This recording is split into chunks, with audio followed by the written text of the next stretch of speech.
In the shadow of medieval Spain's cathedrals, a man's holy mission twists into something monstrous. Behind the gleaming crosses and sacred robes, screams echo through dungeon corridors as faith becomes a weapon of terror.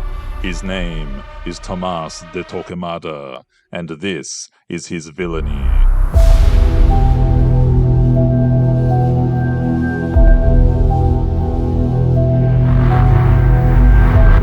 Hi and welcome to Fireside Villainies, where I delve into the dark shadows of history and bring to life the chilling stories of its most infamous figures. I'm Michael, and it's great to have you here. Today we step into the world of one of history's most feared religious figures, Tomás de Torquemada, the architect of the Spanish Inquisition. This guy was a next-level monster who manifested an entire society based on fear. From the quiet monasteries of Segovia to the burning pyres of the Auto da Fe, Torquemada's fanatical quest for religious purity would terrorize all of Spain. Follow me through the shadows to explore the life of this man whose name still sends shivers down the spine of history. In the year 1420, in the unassuming village of Torquemada, Spain, a child was born who would grow to cast one of the longest and darkest shadows in history. The young Tomás de Torquemada entered a world where religious fervor and political ambition intertwined like serpents in a deadly dance. His family, devout Catholics with converso blood, Jewish ancestry that had converted to Christianity, embodied the very tensions that would later define his crusade. Spain in the early 15th century was a cauldron of religious complexity. The Reconquista, the centuries-long Christian reconquest from Muslim rule, neared its final stages. Jews, Muslims, and Christians had coexisted uneasily for centuries, creating a multicultural tapestry that would soon be torn apart by zealotry. Young Tomás grew up witnessing the growing tensions between these communities, the whispered accusations, the simmering resentments that would one day fuel his terrible purpose. His childhood was marked by strict religious observance. The Torquemada household practiced their faith with an intensity that bordered on obsession, perhaps overcompensating for their converso origins. At the age of 14, Tomás entered the Dominican monastery at Valladolid, trading the warmth of family for the cold stone walls of devotion. The Dominican order, known as the Hounds of the Lord, would shape him into something fearsome. Within the monastery's austere confines, Torquemada embraced a life of self-denial that would have broken a lesser man. He wore hair shirts that tore at his flesh, fasted until his body trembled with weakness, and spent hours on his knees in prayer until the stone floors left permanent marks. His fellow monks whispered about his intensity, some with admiration, others with concern.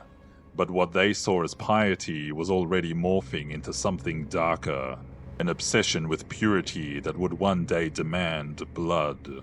By his mid-30s, Torquemada had risen to become prior of the Santa Cruz monastery in Segovia.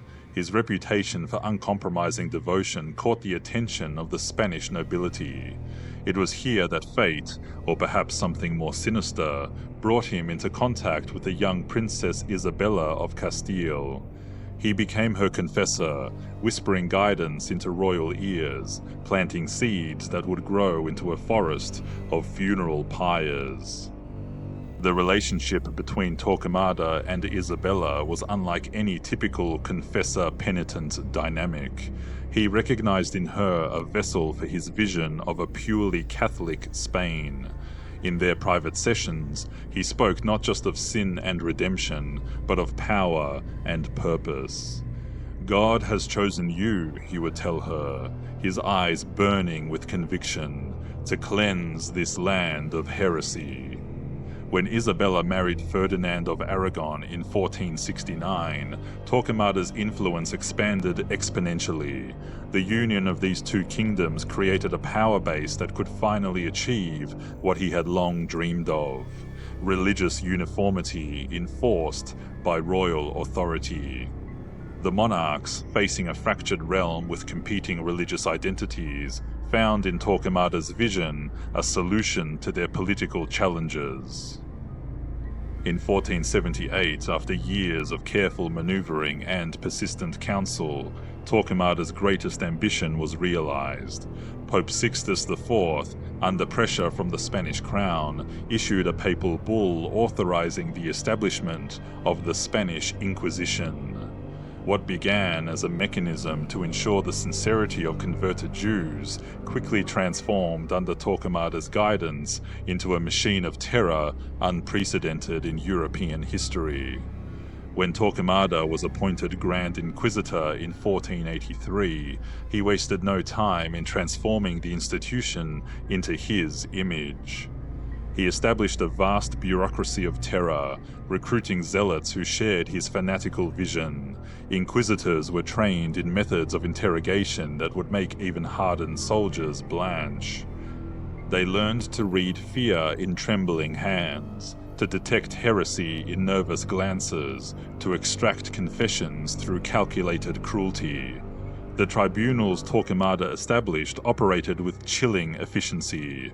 Accusations could come from anywhere: a jealous neighbor, a business rival, even family members seeking to save themselves by condemning others. The accused were arrested in the dead of night, dragged from their beds by armed guards, their terrified families left wondering if they would ever see them again. Once in custody, the horrors truly began. Torquemada's dungeons were designed to break both body and spirit. Prisoners were kept in darkness so complete they lost track of time. Water dripped endlessly from unseen sources, driving men mad with relentless rhythm. The air was thick with the stench of fear, sweat, and despair. The torture chambers were Torquemada's laboratories of pain. Here, his inquisitors perfected their craft with scientific precision. The rack stretched bodies until joints popped and tendons snapped. The strappado hoisted victims by their wrists tied behind their backs, dislocating shoulders with sickening cracks. Water torture, a precursor to modern waterboarding, left victims feeling as if they were drowning for hours on end. One particularly sadistic device was the Spanish boot, an iron casing that enclosed the leg. Wooden wedges were hammered between the metal and flesh, crushing bones with methodical precision. The screams that echoed from these chambers were said to haunt even the torturers' dreams. Among the most horrific cases documented was that of Maria Gonzalez, a converso woman accused of lighting candles on Friday evening. Her interrogation lasted 17 days. On the first day, they showed her the instruments. On the second, they stripped her and shaved her head, a calculated humiliation. By the third day, she was suspended from the ceiling, weights attached to her feet, her shoulders slowly tearing from their sockets. When she still maintained her innocence, they moved to the next phase. The inquisitors had perfected a technique using heated metal pincers. They would grasp small portions of flesh, starting with the tender areas under the arms, the inner thighs, the soles of the feet, and slowly twist, tearing away pieces no larger than a coin. The process was excruciatingly slow, designed to maximize pain while keeping the victim conscious. Maria's interrogators took special care to cauterize each wound, ensuring she wouldn't die from blood loss before they extracted their confession. On the 10th day, they introduced the toca, or water torture. Maria was tilted backward on a slanted board, her head lower than her feet. A cloth was forced into her mouth and water poured steadily onto it, creating the sensation of drowning that could last for hours. Between sessions, they would allow her to recover just enough to endure more. Her tormentors recorded every detail with clinical precision, noting how many jugs of water were used, how long she remained conscious, and which prayers she attempted to recite through her gags. But Torquemada's cruelty extended beyond physical torture. He understood that psychological torment could be equally devastating. Prisoners were forced to watch family members being tortured, children made to witness their parents' agony. One documented case tells of Diego Lucero, who was forced to watch his wife and teenage daughter being stripped and examined for witch marks before his own torture began. The inquisitors would describe in detail what torments awaited his family if he refused to confess.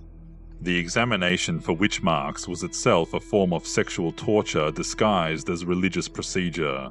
Women were stripped naked, shaved completely, and probed with needles in every part of their bodies.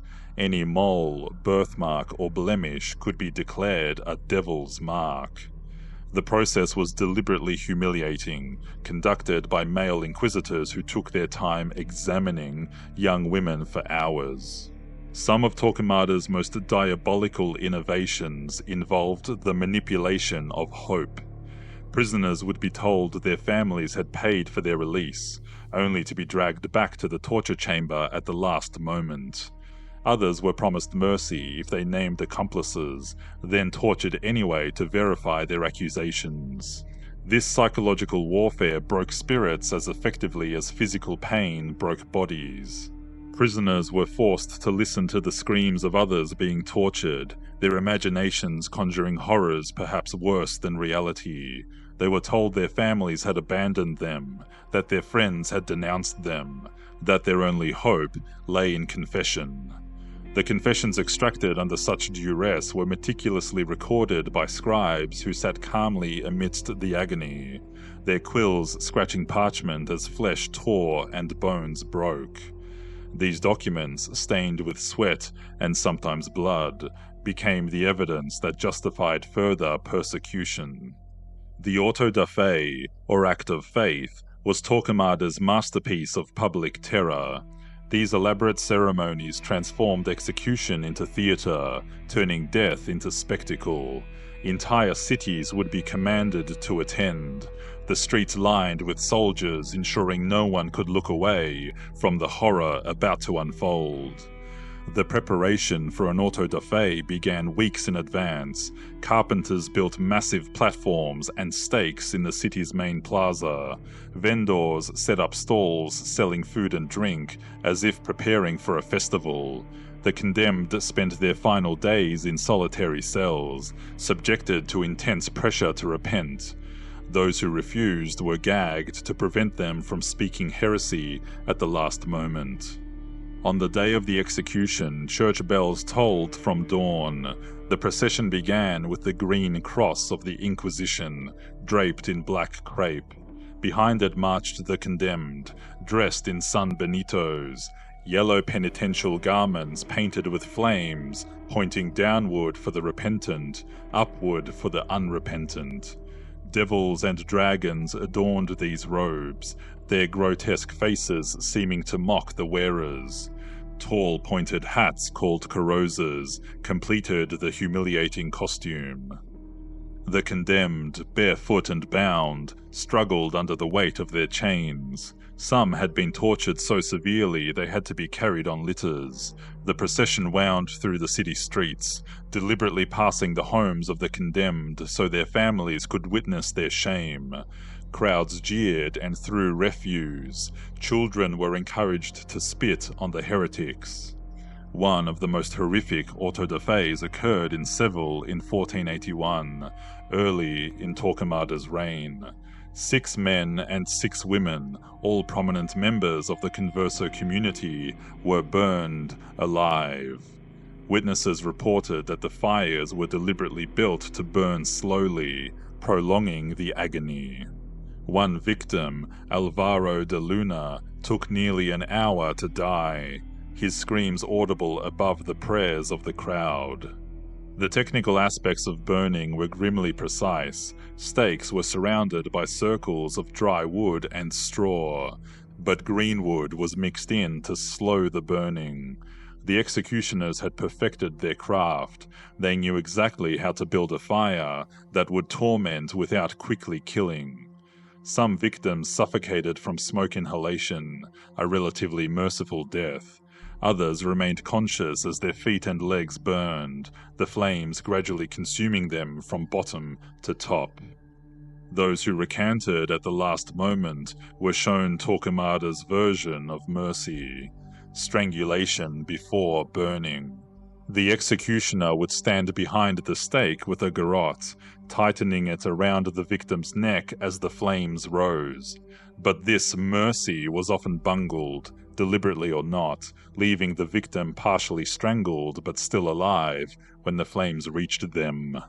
Torquemada himself would often preside over these events, watching from a specially constructed platform draped in the finest cloth. He sat unmoved as victims writhed in agony, occasionally making notes about procedural improvements.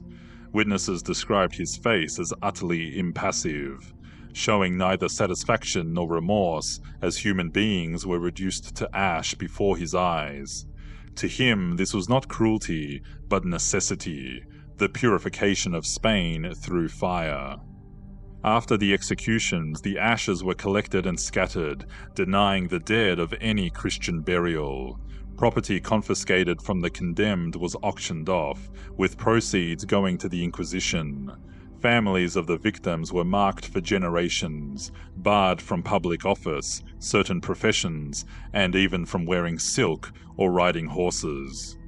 The stain of heresy in Torquemada's system was indelible and hereditary.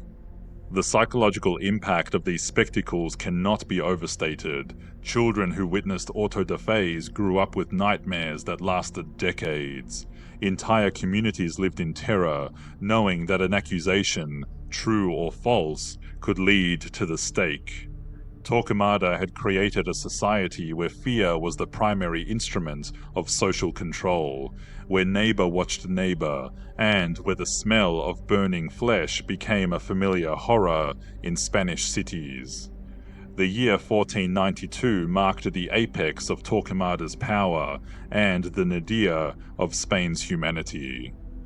With the fall of Granada completing the Reconquista, Ferdinand and Isabella turned their attention to internal enemies.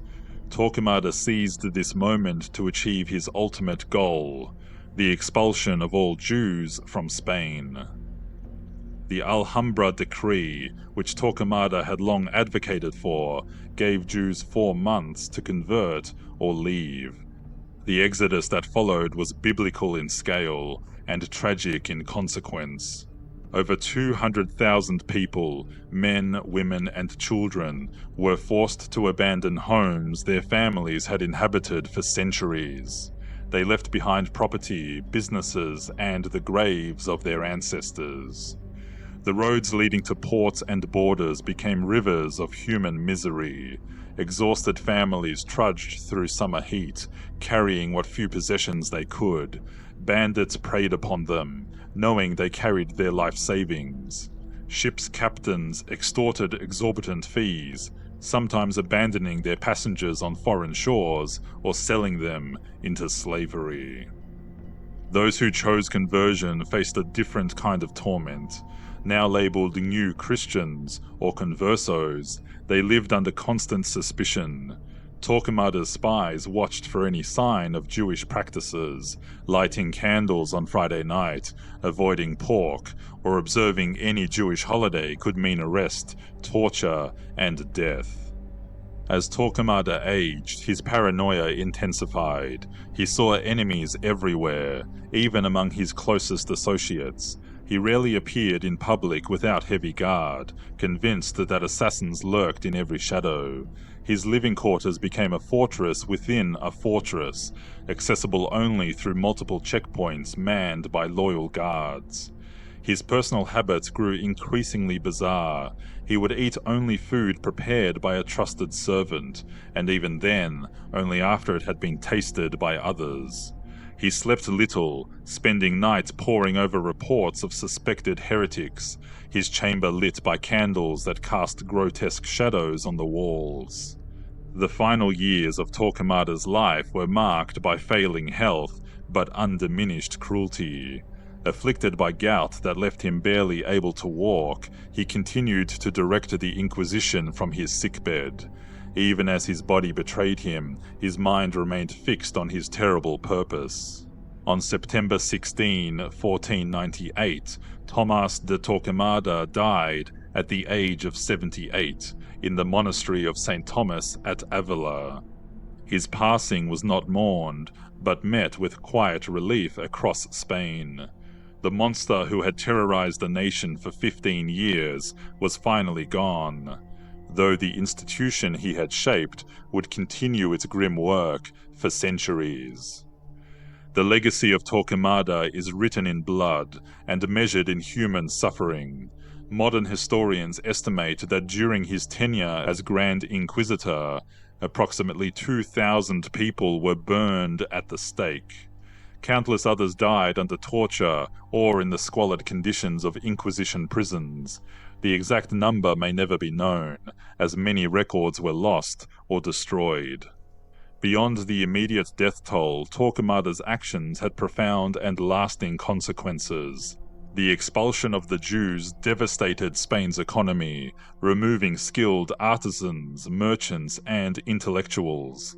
The culture of fear and suspicion he fostered poisoned Spanish society for generations. The Inquisition he shaped became a model for religious persecution that would be emulated across Europe. Perhaps most tragically, Torquemada's legacy demonstrates how faith can be perverted into an instrument of oppression. His story serves as a warning about the dangers of religious extremism and the human capacity for cruelty when convinced of divine sanction. The man who believed he was saving souls instead damned his own name to eternal infamy. Thanks for watching this episode of Fireside Villainies, Tomás de Torquemada, the Apostle of Agony. If you like this episode, make sure to subscribe to stay up to date with new Fireside Villainies episodes. You can also help me bring more episodes to life by becoming a member.